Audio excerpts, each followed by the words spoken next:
What's up guys, Moist Gaming's Forset here, and we're bringing you a guide to the Heroic Dungeon Eye of Azshara on the Legion Alpha. This dungeon consists of 5 bosses, 4 of which can be done in any order. First up we have Warlord Parjesh. During the fight, Warlord Parjesh will summon Hate Coil reinforcements to aid him in battle. He will summon a Hate Coil Shellbreaker and a Hate Coil Crest Rider.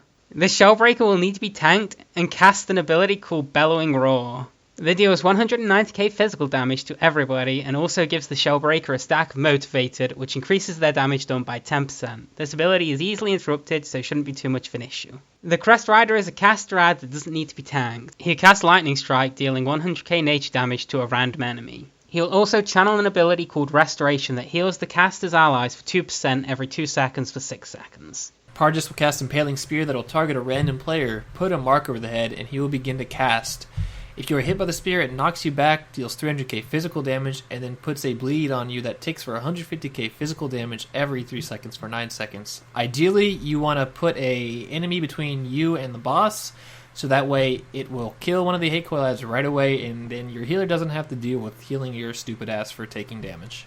Warlord Parjesh will cast an ability called Crashing Wave, which causes the boss to charge forward, dealing 650k frost damage to anyone in his path. This will also leave behind Quicksand, which deals 150k nature damage every 2 seconds, and reduces movement speed by 35% for any player standing in it. Quicksand persists throughout the fight, so be careful where you aim this ability, as you don't want to fill up the room with quicksand. And finally, as the boss hits 30% health, he will enrage, gaining 30% haste. And that's it for all his abilities. What do you guys think? I wasn't really impressed with this boss, honestly. It felt lackluster. You could tell when people were messing up the boss and they would take damage, but if they weren't, it was pretty boring damage-wise from a healing standpoint. Yeah, there wasn't really a whole lot to it. Just making sure you're not standing in front of the boss so you don't get quicksand. Standing in quicksand and have that everywhere is really the only thing you need to worry about. I thought one of the funniest moments of this fight was where we killed both of the ads before he managed to cast his Impaling Spear, and then the druid got wrecked, and he was a druid with a spear sticking through him. Magical, beautiful unicorn. So beauty. Such unicorn. Cut that out. Is there anything else to really say about this boss? It's almost confusing it with trash at some point. Just like, oh right, this is a boss. Especially because it happened so quickly in our run, it's kind of hard to get a good idea of what the boss might actually be like in live. Because I would hope that they would tune it a little bit better. Next up we have Lady Hate Coil. The fight is based in this waterlogged area with small sand dunes sticking out, which is an integral part of the fight mechanics, which we'll explain about during the guide. One of the main abilities in this fight is Static Nova, where Lady Hate Coil will electrify the water and deal 700k nature damage to anybody standing in the water and stunning them for 5 seconds. When this mechanic comes in, to avoid it, simply be out of the water and standing on one of the many sand dunes surrounding the area. However, do not attempt to leave the area to stand on the shore, as you will get hit by Crackling Thunder, which deals 390k nature damage to anybody who tries to leave the area and increases damage taken from this ability by 25% for 20 seconds. Hate Coil will cast Focus Lightning on all players, and after a few seconds it will deal 500k nature damage and destroy any nearby sand dunes. When this ability comes out, you'll want to be sure you're standing in the water and far away from any sand dunes. On Heroic, Lady Hate Coil will summon a monsoon, which will, as it suggests, summon a monsoon and follow its nearest target, knocking players high into the air and destroying any sand dunes they come in contact with. We found the best option for this was either to just immediately run into it and suffer some downtime so it's not traveling everywhere, or kite it around and hopefully not kite it through sand dunes so you still have some playing field for the other mechanics.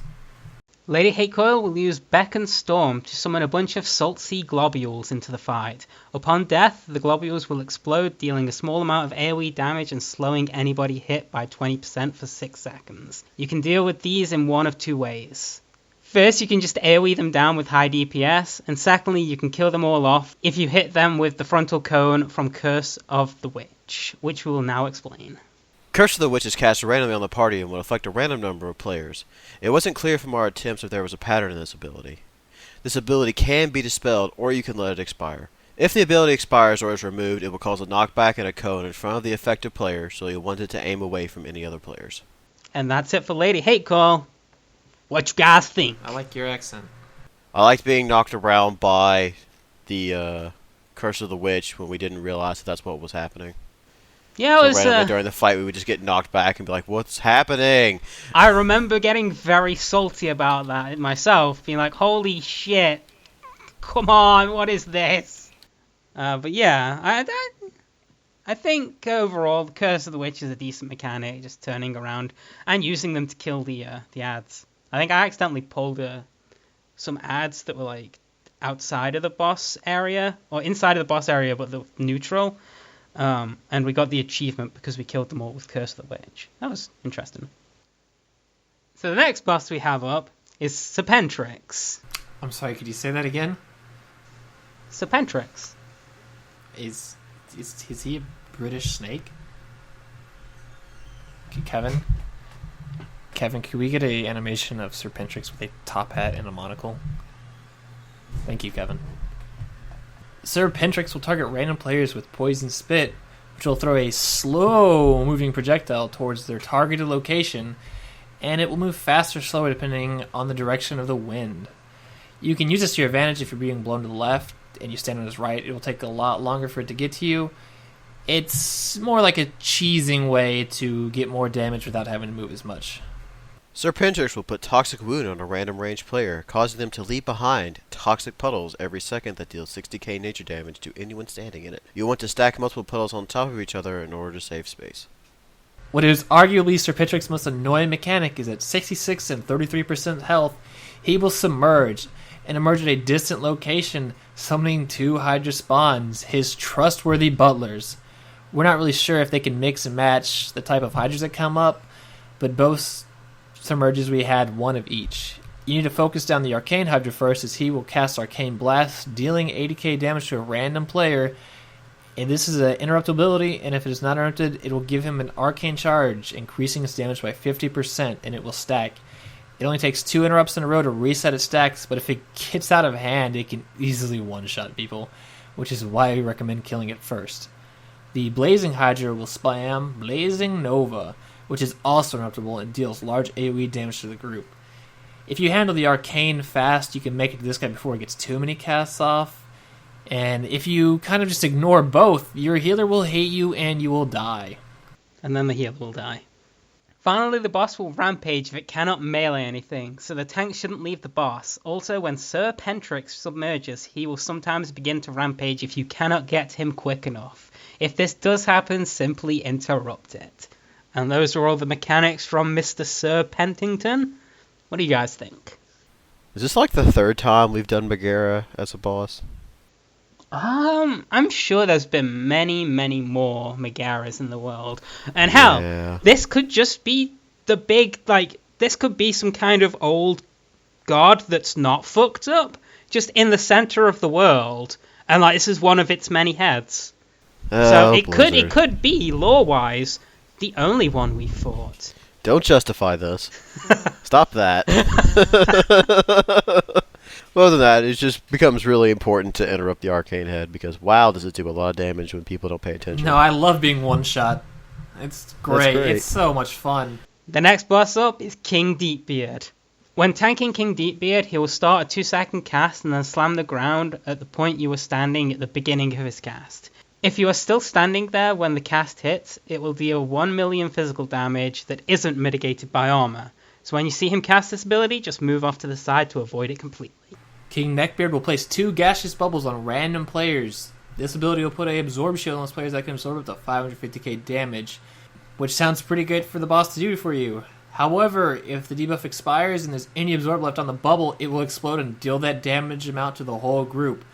And there is more than enough mechanics to knock off that bubble in this fight. Deepbeard will cast Call of the Seas, which summons many swirly pools of water that deal 20k nature damage every 0.3 of a second to players standing in them. This is a great way to remove the aforementioned gaseous bubbles, but you'll want to be sure you have the debuff before you do this, because this ability can hurt a lot. King Deepbeard has a secondary resource bar, which, when it fills, he will cast Quake, causing all players to pulse 330k physical damage and a 5-yard AoE around them, leaving the ground cracked. Stacking with someone if you have Gaseous Bubble is a great way to make that Gaseous Bubble disappear. Quake also causes Aftershock, which causes any cracks in the ground to explode after 4 seconds, dealing massive damage to anyone within 5 yards. That can seem to be an easy mechanic for this fight since there's so much room in the area. However, if your DPS is low, it can quickly fill up. However, you can try to stack them on top of each other. Move on top of a crack, let him cast Quake, and then move out of the way so you don't get hit by the blast. These cracks will also cause your screen to shake around if you just stand in them, being very disorienting and making it very hard to notice what's going on around you. There is a lot of moving effects. And that's all of his mechanics. What you guys think? My experience with this fight is like being a real-life seizure victim. Yeah, there's a lot of shaking. Like, the screen shake is pretty aggressive for this fight. It can get pretty distracting to kind of see what you're doing. Yeah, we went into this kind of ignorant of some of the higher-level mechanics, and it hurt because of it.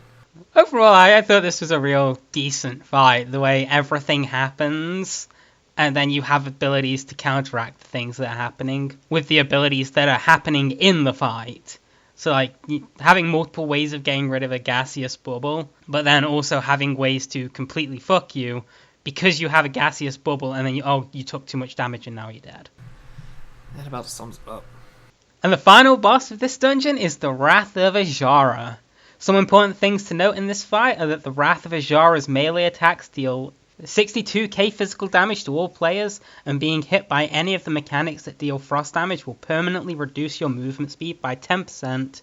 And when you take arcane damage or nature damage, it will increase your damage taken by 10% for the rest of the encounter. These debuffs only apply to avoidable mechanics. That's very important. During the fight, the Wrath of Azshara will place a huge circle under the tank that will deal 900k frost damage and knock them away after a somewhat long cast. It's really easy to see and avoid this, so just don't get hit by this ability. The Wrath of Azshara will also summon a Mystic Tornado nearby players' locations. If a player is hit by a tornado, they will take 330k arcane damage and suffer a huge knockup. These seem to switch between moving really slowly and randomly to then targeting someone and making a beeline for them. So be aware where the tornadoes are and keep a swiveling eye. The Wrath of Azshara will place an Arcane Bomb debuff on a random player, which causes a large Spirit Bomb to fall slowly towards the player. This ability can and should be dispelled, which will cause it to fall to the ground, but no longer follow the affected player. Try to take the bomb off to the side so that it won't cause trouble for the rest of the party before it is dispelled. If there are no players that the Wrath of Azshara can melee, he will cast Raging Storms, which deal 300k frost damage to all players and increase their frost damage taken by 10% for 20 seconds, and this stacks. So tanks should always be within melee range of the boss, or super bad things will probably maybe happen. Next, the boss will cast Crushing Depths on a random player, which causes them to deal damage equal to 50% of their maximum health as splash damage to anybody within 12 yards. This damage is split evenly among all players around the affected player, so try to have at least 3 players stacked up for this ability.